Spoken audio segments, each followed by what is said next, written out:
Ringjallja e Jezus Krishtit ndryshoi gjithçka. Kështu filloi një nga periudhat më të jashtëzakonshme dhe të vrrullshme në historinë e njerëzimit.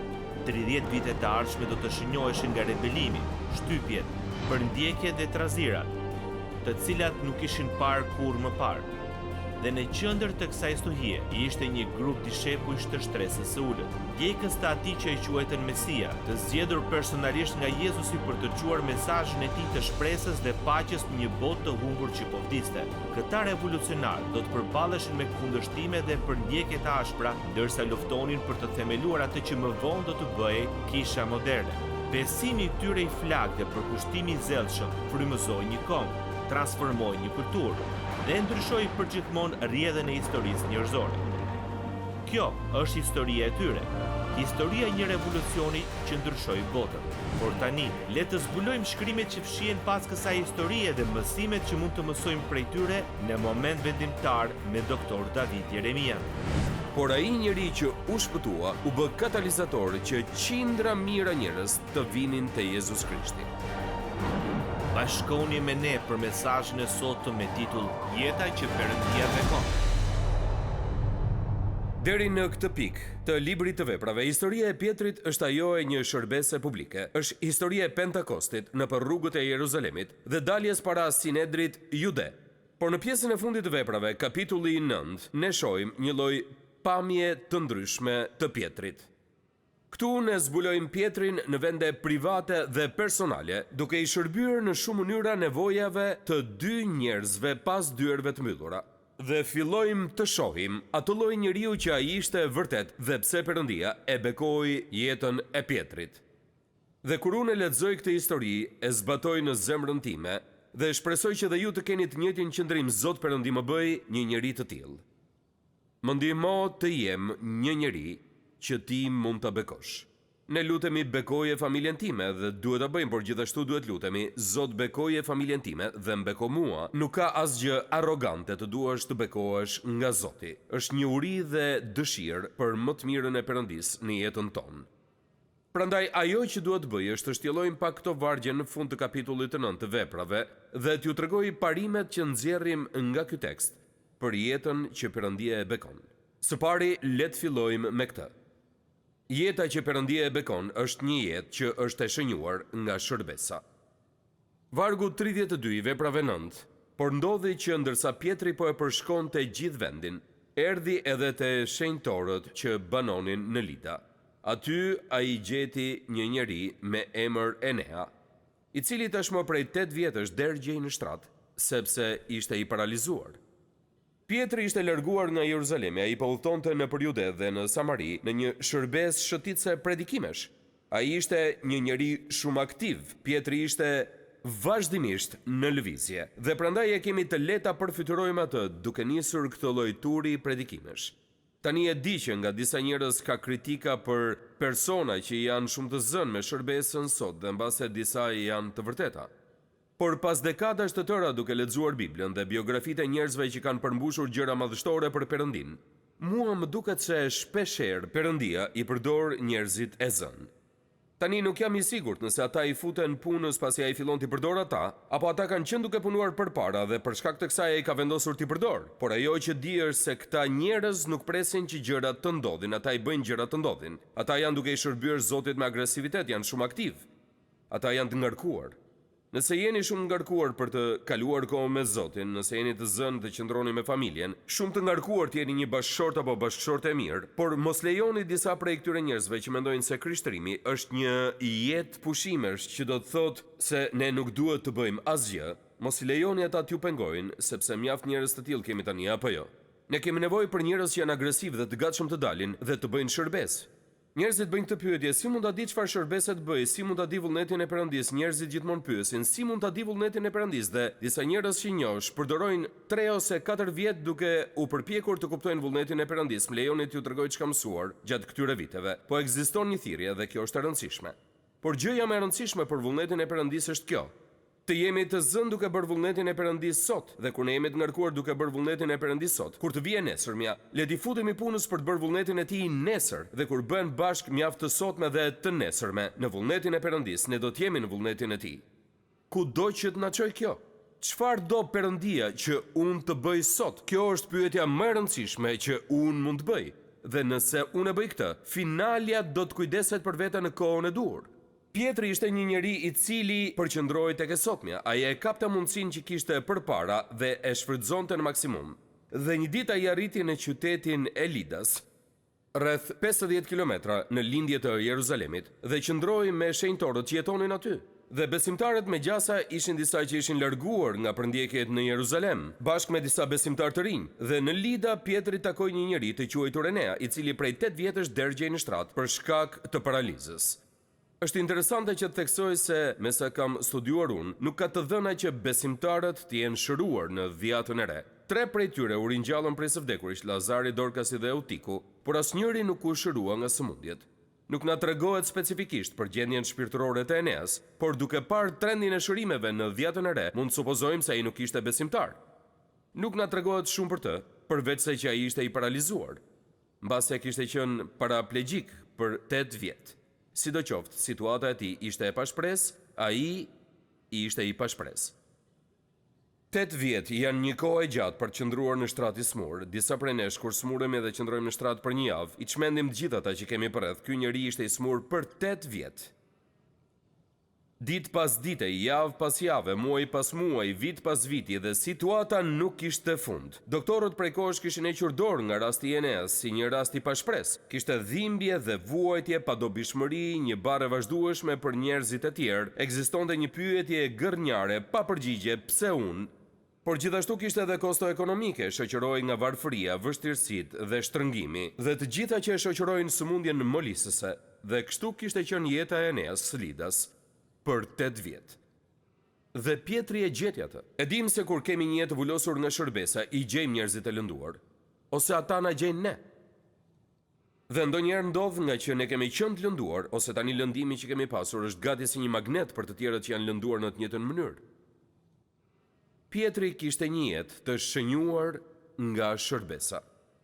Së dyti vini re se ai kishte një jetë të shënjuar nga përulësia, një pikë shumë e rëndësishme. Veprat 9:34 dhe 35 ne lexojmë për instrumentin e shërimit të Eneas në vargun 34. Pietri i tha Enea: Jezusi, Krishti të shëron, qohu dhe ndreqe shtratin, dhe ai u ngrit menjëherë. Duke filluar që nga Pentakosti deri në vdekjen e tij në Rom, Pietri e dinte se ai ishte thjesht një instrument i Perëndisë së plotfuqishëm. Dhe ky është një tjetër tipar i njerëzve që Perëndia i përdor, njerëz që me përulësi i shërbejnë Zotit dhe i sjellin lavdi Perëndisë. Është një paradoks i mbretërisë, që të rritesh duhet të zvoglohesh, që të ngjitesh lart duhet të zbresësh poshtë. Dhe fokusi i fjalëve që Pietri i tha Eneas ishte ky: Enea, Jezusi, Krishti të shëron ty. Pietri nuk ishte shëruesi, ai ishte lajmëtari i shëruesit.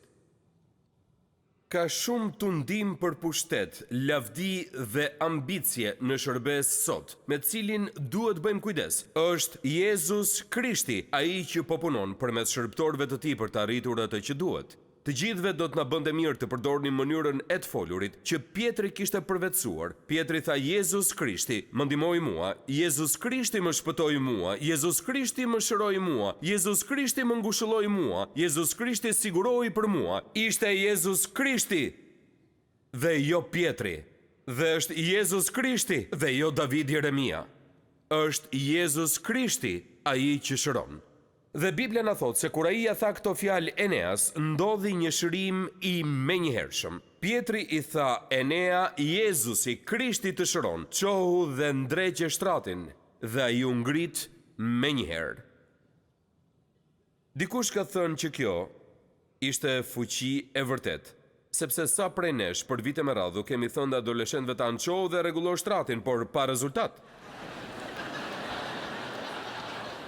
Shërimi i Eneas ndjek të njëjtin model shërimi që gjejmë në të gjithë Biblën. Sa prej jush e dim që shërimet në Bibël ishin të menjëhershme. Kur shëroheshin të verbrit, ata shihnin. Kur shëroheshin të çalët, ata ecnin. Kur shëroheshin të shurdhët, ata dëgjonin. Pietri nuk i tha Eneas që ai do të shërohej nëse kishte besim apo që do të ndodhte me kalimin e kohës. Ai i tha: Jezusi, Krishti të shëron. dhe ai u shërua. E njëjta gjë që ndodh dhe kur shpëtohemi, apo jo? Kur Jezusi ju ka shpëtuar, ai ju ka shpëtuar dhe në atë çast ju jeni transformuar nga errësira në dritë, me njerëzshmëria e shërimit të Eneas. Tani vini re ndikimin e tij. Vargu 35, dhe të gjithë banorët e Lidës dhe të Saronit e pan dhe u kthyen te Zoti. A nuk është interesante? Ata nuk u kthyen te Pietri. Ata u kthyen te Zoti. Pse? Sepse Pietri u tha atyre që në fillim se nuk ishte ai, por ishte Zoti gjatë gjithë kohës.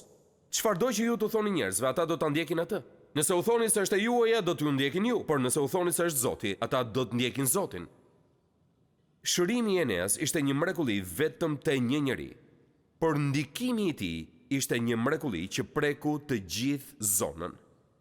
Pietri u mor vetëm me një njeri, por rezultati ishte që shumë u konvertuan, që shumë njerëz u kthyen te Zoti, që shumë u shpëtuan. Sa prej jush e dinë se kur ne japim fryte, në këto fryte ka fara për frytet tjera. Kur një njeri bëhet i krishter, ju jo vetëm që keni fituar atë njeri, por nëse ai njeri është i hapur për besimin e tij, ju arrini të gjithë afërmit e tij, të gjithë miqtë e tij, që tani e dinë se diçka ka ndodhur në jetën e tyre. Pse ata donin të dinin se çfarë po ndodhte? Ata pan Enean dhe e dinin se si kishte qenë ai më parë, dhe tani e pan se si ishte bërë më pas. Është testi i më parë dhe më pas që i sjell lavdi Perëndis, apo jo? Para shumë vitesh, po flisja në një takim në Florida të një organizate që shërben me sportistët e krishterë, FCA. Ishte një takim shumë i madh për organizatën, në atë darkë kishin mbledhur 700 njerëz, dhe unë fola për temën e pasionit. Këtë temën e jetës plot pasion e lidha me qëllimin e sportistëve për të arritur të përsosurën dhe u tregova se njerëzit që ishin të shkëlqyer në sporte janë njerëz që kanë pasion për atë që bëjnë, që kanë një zjarr për brenda tyre dhe jetojnë për të qenë më të mirët në sportin e tyre. Ata punojnë shumë çdo ditë. Stërvitja është po aq e rëndësishme sa edhe ndeshja dhe ata nuk humbasin asnjë mundësi. U fola pra për pasionin. Takimi shkoi mirë dhe takova një numër sportistësh profesionistë dhe trajnerësh aty. Dhe sapo u ktheva në Kaliforni, mora një telefonat nga drejtuesi i organizatës aty në Florida dhe më tregoi një histori të mrekullueshme. Më tregoi për trajnerin më të suksesshëm dhe të mirënjohur të futbollit të shkollave të mesme në atë zonë që kishte marrë pjesë në takim. Dhe ky njeri kishte një reputacion jashtëzakonisht të keq. Nuk u tha në bisedë kjo, por rastisi që e dija se ai kishte fjalorin më të pist në trajnim. Dhe për t'i rënë shkurt, ai ishte në darkë atë natë dhe ditën tjetër një nga trajnerët që e kishte sjell, i cili ishte i krishter, e drejtoi te Krishti. Dhe ai trajner u bë një ndjekës i Jezus Krishtit dhe nuk kishte as pak turp për këtë, të njëjtin pasion që ai kishte kur ishte jo besimtar, e kishte edhe tani që ishte besimtar dhe filloi të fliste nëpër organizatat aty afër. Të gjithë dinin se si kishte qenë ai më parë. Të gjithë tani po e dëgjonin të tregonte se si ishte një ndjekës i Jezus Krishtit dhe lojtarët e tij menduan se ai ishte i smur, sepse gjuhë e tij kishte ndryshuar kaq shumë sa ata nuk e kuptonin çfarë nuk shkonte me këtë njeri. Dhe i gjithë komuniteti u ungjillizua përmes dëshmisë së një njeriu, jeta e cilit ndryshoi. O fuqia e konvertimit të një njeriu. Kush ishte përgjegjës që Billy Grahami u fitua për Krishtin? Ose para ti te Billy Sunday ose Delemuti, ka qenë vetëm një njeri, por ai njeri që u shpëtua u bë katalizator që qindra mijëra njerëz të vinin te Jezus Krishti. Pietri shkoi në Lida dhe aty ai takoi këtë njeri dhe e shëroi atë, dhe Biblia na thotë se për shkak të shërimit të tij i gjithë komuniteti u kthye te Zoti. Parimi i tretë për një jetë e cila është bekuar nga Perëndia është që ajo jo vetëm është një jetë në shërbes dhe për ulësi, por që ajo është një jetë e shënjuar nga disponueshmëria. Dhe Pietri e kishte përqafuar mundësinë për t'i shërbyer Eneas, kurse tani ishte thirrur që t'i shërbente një gruaje të quajtur Dorkas në Jop. Dhe na jepet një përshkrim i kësaj gruaje në vargun 36, ja cili është. Por në Jop ishte një dishepul me emër Tabitha, që do të thot gazel. Tani Tabitha ishte emri i saj në aramaikisht. Dorkas ishte emri në greqisht. Të dyja fjalët kanë kuptimin gazel. Dhe kjo nënkupton që ajo ishte një grua e hirshme dhe e shkathët. Dhe këtë e mësojmë për shkak se ajo ishte jashtëzakonisht e talentuar ishte një grua që dizenjonte tunika, veshje dhe punë dore. Ajo ishte rroba qepse. Dhe Biblia na tregon për veprat e saj në vargun 36, ajo bënte shumë vepra të mira dhe jepte shumë lëmosh dhe ajo i bënte. Ne nuk e dim se çfarë bënte ajo, por mbase shumë mantele dhe tunika që ajo i bënte me duart e saj u jepeshin njerëzve që ishin të varfër. Mbase vejushat që erdhën për të vajtuar për të, kur vdiq, kishin veshur, në fakt ne zbulojmë se ato i kishin veshur disa prej rrobave që ajo kishte bërë për to.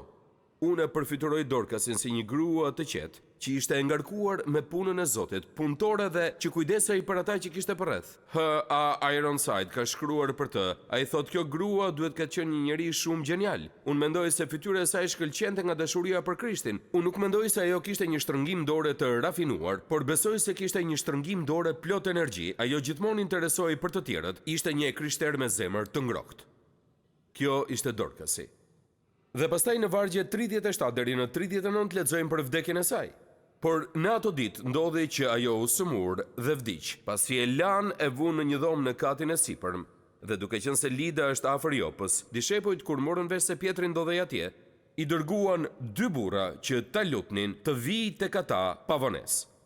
Atëra Pietri u ngrit dhe u nis bashkë me ta sa po arriti, e çuan në dhomën lart. Të gjitha gratë e veja i dolën atij duke qarë dhe i treguan tunikat dhe veshjet që kishte punuar Gazela sa ishte bashkë me to. Është mundur që besimtarët të kishin dëgjuar se çfarë kishte ndodhur Eneas në Lida. Jam shumë i sigurt që kishin dëgjuar. Dhe prandaj ata e shtyn varrimin e Dorkasit derisa t'i çonin fjalë Pietrit që të vinte dhe ta shikonte. Kështu duket se ndodhi ndërsa ata e lanë dhe vendosën atë në dhomën e sipërme. Judejnë kushtonin shumë respekt të vdekurve, siç është bërë qartë në gjithë dhjatën e vjetër, sidomos në jetën e patriarkëve, dhe kështu bën dhe me Dorkasin, duke thirrur Pietrin që të vinte me shpresën se do ta ndihmonte atë me ndonjë mrekulli, ashtu siç kishte ndihmuar Enean. Ata kishin dëgjuar që e kishte shëruar dhe e kishte ri për të rirë Enean. Ajo që ata kërkonin ishte një hap mbi këtë. Ata nuk kërkonin ri për të rritje, ata kërkonin ringjallje, sepse Dorkasi kishte vdekur. Ata e kishin larë dhe e kishin vendosur në dhomën e sipërme. Pastaj shfaqet Pietri dhe ne mësojmë diçka tjetër për të. Ai jetoi një jetë me vartësi. Shikoni se çfarë ndodh. Atëre Pietri, mbasi i nxori jashtë të gjithë, domethënë njerëzit që po vajtonin për Dorkasin, u gjunjëzua dhe u lut. Pastaj ju kthye trupit dhe tha, Tabitha, çohu. Dhe ajo i hapi syt dhe si pa Pietrin u ngrit ndenjur. Ai i dha dorën dhe ndihmoi të ngrihet dhe si i thirrri shenjtorët dhe gratë e veja, u atregoi të gjallë. Më pëlqen kjo. Ai përzuri të gjithë në dhoma, u fut brenda dhe u lut, dhe pasi e kishte ringjallur ata, i thirrri ata dhe pastaj doli jashtë dhe tha, ja ku është? Unë nuk mendoj se e bëri këtë me arrogancë. Unë mendoj se ai e bëri si një nderim për Zotin Perëndi që i kishte dhënë atij fuqinë për ta bërë. Nëse doni bekimin e Perëndis, ju duhet të mbështeteni te Perëndia. Dhe lutja është deklarata e vartësisë së të krishterit. Është mënyra se si shprehim pa aftësinë tonë të plot për të bërë vetë atë që Perëndia na ka thirrur që të bëjmë. Shpesh, teksa udhëtoj për të ardhur në këtë kishë të shtunave në mbrëmje dhe të dielave, unë lutem me syt hapur. Dhe lutem kështu, Zot Perëndi, nëse ti nuk bën diçka madhështore në kishën Shadow Mountain sot, asgjë nuk do të ndodhë. Unë nuk kam asgjë për të dhënë atyre njerëzve nëse ti nuk depërton fuqishëm në zemrat e tyre. Unë jam thjesht një njeri, unë kam librin e shenjtë, bekoje librin e shenjtë dhe frymën e shenjtë dhe bëj një vepër në zemrat e njerëzve. Kur Pietri mbaroi së luturi, ai i foli Dorkasit. Ai tha, Tabitha, çohu. Ajo hapi syt dhe pa Pietrin, dhe pastaj u ul në shtratin ku ajo kishte qenë, dhe Pietri ndihmoi të ngrihej në këmbë, dhe pastaj thret shenjtorët të vinë në dhomë dhe u prezanton Dorkasin të gjallë, dhe mund ta përfilëroj sa shumë gëzim kishte aty kur Dorkasi ju rikthye sërish miqve të saj. Dhe edhe pse gjithmonë vrasmendjen se sa gëzim patën vërtet njerëz si Dorkasi dhe Llazari, duke ditur që ata kishin qenë në parajs dhe ishin kthyer sërish, por do të vdisnin sërish. Duhet të them se për mendimin tim është një përzierje ndjenjash. Dhe pastaj Jeta që Perëndia e bekon është e shënjuar nga produktiviteti, vini re vargun 42. Kjo mor vesh në mbar Jopën dhe shumë veta besuan në Zotin. A nuk ishte kjo ajo që sapo lexuam për Enean? Enea u kthye te Zoti, jeta e tij ndryshoi dhe i gjithë komuniteti u kthye te Zoti. Dorkasi kishte vdekur, tani ajo ishte gjallë dhe të gjithë u kthyen te Zoti. Dhe le ta përkthejmë këtë në skenën shpirtërore që ne kemi sot. Kjo është ajo që ndodh kur njerëzit shpëtohen, kur jeta e tyre transformohet plotësisht. Dëshmia është e mahnitshme. Kudo ku shkonte Pietri, ai linte një gjurmë pas tij me fryte të mira të bëra për Zotin. Në Lida, një njeriu të paralizuar ju rikthye shëndetin. Në Jop, një grua e vdekur u rikthye në jetë. Pietri ishte i zënë, por jo vetëm me punë hangari. Puna e tij ishte produktive dhe ishte e frytshme. Ne nuk kemi pse të shërojmë njerëz apo të ringjallim njerëz që puna jonë të jetë produktive. Pietri po ushtronte dhuntitë e tij, dhunti që ne nuk i kemi sot, por dhuntitë që ne kemi si besimtar të Krishterë duhet të sjellin një ndryshim dhe ne duhet që kur të kthejmë kokën pas të shohim që diçka ka ndodhur për shkak të jetës sonë. Ne nuk mbajmë rezultate, ne nuk shkruajmë deklarata për shtyp, por nëse po i shërbeni Zotit, duhet të sillni një ndryshim dhe është diçka shumë e rëndësishme edhe për ne që her pas here të shohim për edhe të themi, apo sjell një ndikim për Perëndin, apo sjell një ndryshim për Zotin dhe ju mund thoni po asgjë që ja vlen që të shkruhet, por a ka diçka? Biblia thot se ne japim fryte, shumë fryte dhe më shumë fryte, por nuk ekziston mundësia që të mos japim fare fryt. Kjo nuk është e mundur.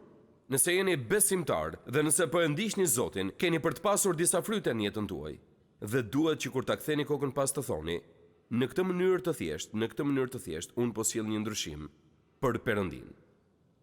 Një jetë e shënjuar nga produktiviteti, ja dhe diçka tjetër, një jetë e shënjuar nga fleksibiliteti. Vargu 43. Dhe Pietri qëndroi disa ditë në Jop, në shtëpinë e një farë Simoni, regjës lëkurësh. Në këtë varg të shkrimit në dukje modest, kemi shumë mësime për fleksibilitetin e Pietrit si shërbënjës i hirit të Perëndis. Pietri ishte rritur në një ambient hebre që i trajtonte jo hebrejt si fundërinat e tokës. Një mami hebreje e kishte të ndaluar të ndihmonte një grua jo hebreje për të lindur që të mos ndihmonte në shtimin e racës jo hebreje. Ishte një mënyrë raciste dhe shumë paragjykuese për t'i parë njerëzit e tjerë. Por Perëndia po ja hapte syt Pietrit për të parë ndryshe. Ai e kishte parë Perëndin që të çonte ungjillin te samaritanët, raca e përzier e urryer që jetonte ngjitur me judejt në Samari. Ai ishte në gjysmë të rrugës në një farë kuptimi që ai të pranonte se të gjithë jo hebrejve do t'u ofrohej hiri i Perëndis, njësoj si hebrejve. Por Pietri po ndryshonte. Dhe kjo na tregohet nga fakti që ai ishte i gatshëm të qëndronte në shtëpinë e një regjësi, një njeri që merrej me trupat e ngordhur të kafshëve, duke shndruar gëzofin e tyre në lëkurë. Rejësit ishin të papastër për shkak të kontaktit të tyre me trupat e vdekur. Ata ishin të përjashtuar nga sinagogat dhe nga shoqëria hebreike. Por Pietri ishte i gatshëm që ta shkatronte këtë barrierë sociale dhe të qëndronte në shtëpinë e Simonit të rejësit kur ai ishte në Jop. Ai e dinte se një njeri që Perëndia e bekon nuk është një njeri që paragjykon. Perëndia nuk i bekon njerëzit paragjykues. Ishte një predikues i bardhë dhe një predikues me ngjyrë, të cilët po debatonin nëse Perëndia ishte i bardhë apo i zi. Dhe sigurisht secili kishte mendime shumë kokëforta, dhe sipas historisë që të dy vdiqën dhe shkuan në parajs. Dhe kur arritën në parajs takuan Pietrin dhe i thanë Pietrit: "Pietër, kemi pasur një diskutim nëse Perëndia ishte i bardhë apo i zi dhe duam që ta zgjidhim njëherë përgjithmonë përpara se të futemi në lumturinë tonë të përjetshme." Pietri u tha: "Një sekond, po i thras Perëndis." Erdhi Perëndia dhe u tha: "Buenos dias, señores."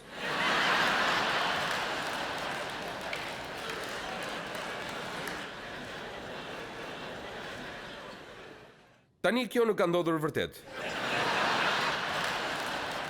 Por a nuk është një ilustrim i mirë dhe nuk mendoj se Perëndia paragjykon. Perëndia i do të gjithë fëmijët e tij njësoj.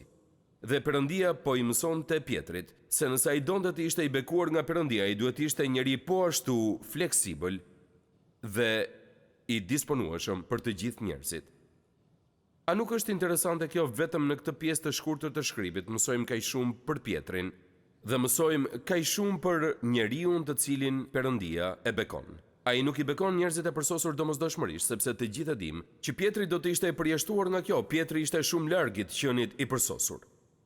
Ndërsa e shohim këtë, më lejoni t'ju bëj disa pyetje, sepse ky nuk është një mësim historie. Ky është një predikim për ju, për mua dhe për sot. Ja cilat janë pyetjet e mia. Jeta që Perëndia e bekon është një jetë e shënjuar nga shërbesa. Apo I shërbeni Perëndis aty ku jeni? Nëse doni të jeni të bekuar nga Perëndia, ju duhet jeni një njeri që shërben, duhet I shërbeni Perëndis disi. Sidoqoftë, cila do qoftë kjo mënyra.